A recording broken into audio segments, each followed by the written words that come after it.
अगर आप इस वीडियो में आए हो तो आप बहुत खुशकिस्मत हो। तो आज के इस वीडियो में मैं आपको ऐसी क्लिप्स बताऊंगा जिससे पूरे देश में क्या चल रहा है वो सब आपको अगले 10 मिनट में पता चल जाएगा। तो जल्दी से चैनल को सब्सक्राइब कर लो। चलिए आज का वीडियो स्टार्ट करते हैं। हे भारत के राम जगों में तुम्हें जगाने आया हूँ, स्वधर्मों का धर्म एक बलिदान बताने आया हूँ।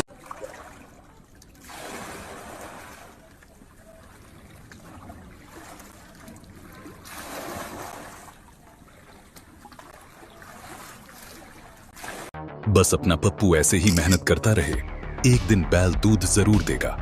इसकी ऐसी हरकतें देखकर मोदी जी भी सोनिया गांधी से कहते होंगे कि सौभाग्य हमारे जो आप इस दुनिया में पप्पू को लेकर पधारे। आपको पता है इंडिया का नेशनल बर्ड क्या है? मोदी। मोदी? हाँ पक्का? पक्का। बोल दो, लॉक कर दिया जाए। लॉक कर दिया शायद।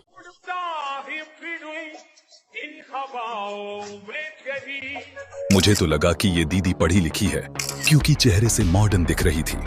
अब ऐसी लड़कियों पर से मेरा विश्वास उठने लगा है। आपको अगर देश का नेता बना दिया जाए तो आप देश चला लोगे? अरे बचपन में मुझे घर वालों ने साइकिल नहीं दिलाई कि मैं चला नहीं पाऊंगा, आप देश की बात कर रहे हो। आप मुझे सिर्फ इतना बताओ, आप चला लोगे या फिर नहीं? अरे भाई साहब, मेरे से मेरी रिलेशनशिप नहीं चली, देश का घंटा चलेगा। अरे तो देश कौन चलाएगा? राहुल गांधी चलाएगा। राहुल गांधी से अपना घर नहीं चल रहा है। बात तो 100% सही है, क्योंकि जिस पार्टी से अपना घर नहीं चल रहा वो देश क्या ही चलाएगी। आपने वो कहावत तो सुनी ही होगी, उल्टा चोर कोतवाल को डांटे। आइए आज आपको उसका मतलब भी समझा देते हैं। 4 महीना यहाँ राज्य में भारतीय जनता पार्टी सरकार है और केंद्र में पिछले 10 साल से सरकार। तो अभी ये सट्टा बंद नहीं हुआ है। तो ये क्या मोदी जी की गारंटी, विष्णु के सुशासन, महादेव एक चल रहा है साए साए साए साए।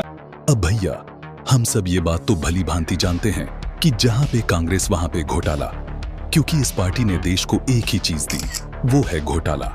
लेकिन भूपेश बघेल जी एक तो चोरी कर रहे हैं, ऊपर से सीना चोरी। असल में ये जिस सट्टे की बात कर रहे हैं, शायद वो ये भूल गए हैं कि इसके पीछे भी उन्हीं का हाथ है। आपको महादेव ऐप के सट्टे के बारे में याद ही होगा, जिसमें ईडी ने बड़े बड़े बॉलीवुड के एक्टर्स को समन भेजकर पूछताछ के लिए बुलाया था। ईडी की उसी चार्जशीट में महादेव ऐप सट्टेबाजी घोटाले में आरोपी के तौर पर भूपेश बघेल जी का भी नाम भी जनता के सामने लाया। और जब राज्य की ईओ बब्यू ने एफआईआर दर्ज की तो उसमें भूपेश बघेल जी का भी नाम बड़े बड़े शब्दों में लिखा गया। अब कुछ चमचे बोलेंगे ये ईओ बब्यू किस चिड़िया का नाम है। ईओ बब्यू का फुल फॉर्म है इकोनॉमिक ऑफेंसेस विंग। मोटा मोटा समझा देता हूँ, मतलब दिल्ली पुलिस की एक विशेष शाखा है जो बहुस्तरीय विपणन धोखाधड़ी, शेयर बाजार धोखाधड़ी, बहुशिकार धोखाधड़ी, विदेशी व्यापार से संबंधित धोखाधड़ी, जमीन और इमारत रैकेट के अपराधों से संबंधित जरूरी मामलों से निपटने के लिए है। क्या मतलब? एफआईआर का भी फुल फॉर्म बता दे। सीएम सर और बिट्टू भैया से हमारा मीटिंग हुआ। जैसा कि मेरा मीटिंग हुआ था सीएम साहब से, तो उन्होंने बोला था कि दुबई जाओ, अपना काम बढ़ाओ और वहाँ मीटिंग करो जाके। सब कुछ ओके चलने लगा, जैसा सीएम साहब बोले थे सब बढ़िया हो गया। एक बात बता रहा हूँ आपको, हमारे सीएम साहब का एक आदत है बघेल जी का कि वो कुछ दिन में पलटी मार देते हैं, और ऐसा मेरे साथ हुआ है। कुछ दिन तक तो अच्छा चला, उसके बाद फिर प्रॉब्लम आने लगा मेरे काम पे।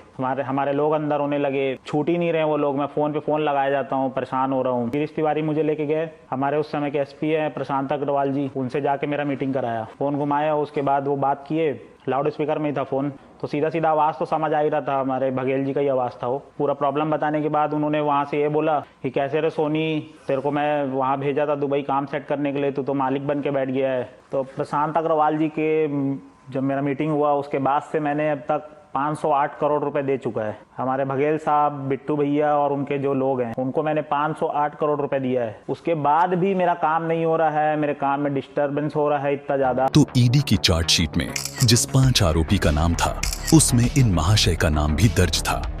अब भैया इसका नाम तो दर्ज था, लेकिन इसका नाम है क्या?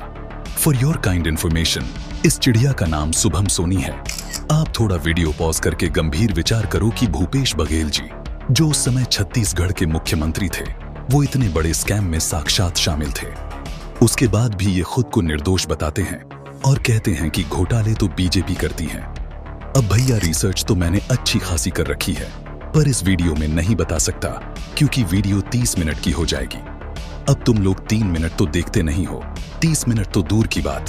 समय की एक बड़ी खबर आपको बता दें, यूपी के बदायूं में 2 मासूमों की हत्या के बाद हंगामा हो गया है। आरोपी जावेद का पुलिस ने एनकाउंटर किया है। पूरे इलाके में सुरक्षा बढ़ा दी गई है। हत्या के एक आरोपी का तुरंत एनकाउंटर किया गया है।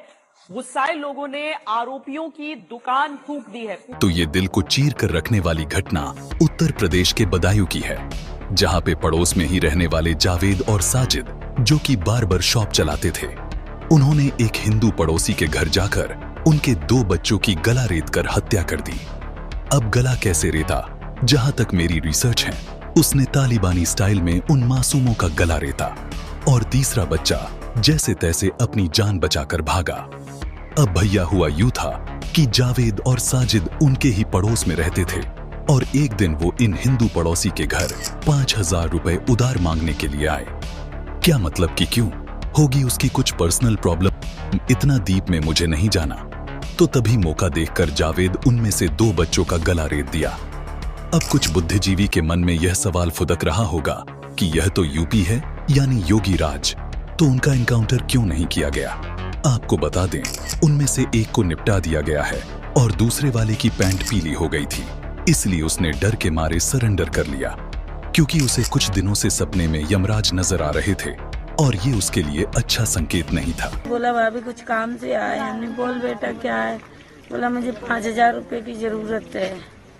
तो हमने तुरंत ही अपने हस्बैंड को फोन किया। हमने कहा ऐसे ऐसे है, वो जावेद और वो दोनों आके पैसे मांग रहे हैं। तो बोले कोई बात नहीं, बच्चे सही हैं, दे दो होगा। अब सोचिए, जिन जावेद और साजिद की छवि उस हिंदू भाई के मन में इतनी अच्छी बनी हुई थी कि ये अच्छे लड़के हैं, 5000 रुपए दे दो, इन बेचारों को जरूरत होगी, और उन बेचारों को इसकी कीमत उन बच्चों की जान गंवाकर चुकानी पड़ी। उन बेचारों बच्चों की मां पर इस वक्त क्या बीत रही होगी, हम अनुमान भी नहीं लगा सकते। यार, उनके बच्चे ने कौन सी इस्लाम पर टिप्पणी की या उनके बच्चे ने कौन सी पैगंबर पर टिप्पणी की। वो बेचारे हिंदू और मुस्लिम में फर्क भी नहीं जानते थे। वो बेचारे बच्चे तो जावेद और साजिद को भैया बुलाते थे। तो ये बीमारी आजकल कैंसर की तरह फैल रही है, तो आप भी अपना और अपने बच्चों का ध्यान रखें। क्या मतलब, मेरी तो अभी शादी भी नहीं हुई। ओह पोपटलाल जी, पहले शादी कर लो, फिर अपना और अपने बच्चों का ध्यान रखना।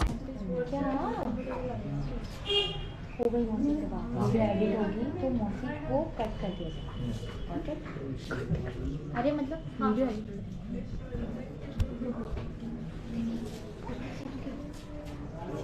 उधर से जाओ, उधर से जाओ।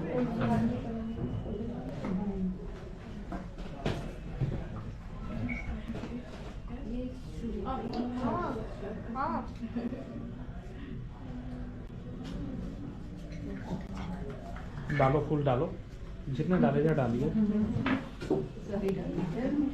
पीछे से डालेंगे आप लोग, बीच के पीछे से। इनसे मिलिए, ये है ईरान की फैजा, जिन्होंने भारत के मुरादाबाद में रहने वाले देवाकर से शादी कर ली। अब देवाकर के पास पैसे छापने की मशीन कैसे आई, जो फैजा ईरान से भागकर इनसे शादी करने के लिए भारत आई? या मामला पबजी वाला है? असल में ऐसा कुछ भी नहीं है। असल में फैजा महज़ब का काला सच जान चुकी थी और यही कहानी है कि फैजा ने सनातन धर्म अपना लिया। क्या वाकई सीएए से मुसलमानों को कोई दिक्कत है? जो लोग राम मंदिर का विरोध कर रहे थे, राम मंदिर बनने के बाद वो बताने लगे कि प्राण प्रतिष्ठा का सही मुहूर्त क्या है। इसी तरीके से जो लोग लगातार पाकिस्तान के क्रिकेट मैच जीतने पर बम फोड़ते थे, अब वो बता रहे हैं हम किसी पाकिस्तान को आने नहीं देंगे, पाकिस्तानी को आने नहीं देंगे। क्यों? क्योंकि वो आने वाला वहाँ का प्रताड़ित सिख है, वहाँ का हिंदू है, वहाँ का ईसाई है, बौद्ध, जैन और पारसी है। तो उनको तकलीफ इस बात से नहीं है कि कोई पाकिस्तानी आ रहा है, तकलीफ इस बात से है कि वहाँ हिंदू बहनों के साथ बलात्कार हो रहा है, वहाँ गुरुद्वारे तोड़े जा रहे हैं। तो तुम उनको सुरक्षित करके यहाँ क्यों बुला रहे हो? वहाँ मरने दो। इन लोगों को तकलीफ इस बात से है। वैसे तो पाकिस्तान जीतता है तो खूब बम फोड़ते हैं, पटाखा फोड़ते हैं। सीएए से मुसलमानों को कोई तकलीफ नहीं है। तो बस आज के लिए इतना ही। तो मेरे जितने भी सनातनी भाई बहन हैं, वो प्लीज अपने इस चैनल को आज से सब्सक्राइब जरूर कर ले, क्योंकि आपका एक क्लिक हमें मोटिवेशन देता है।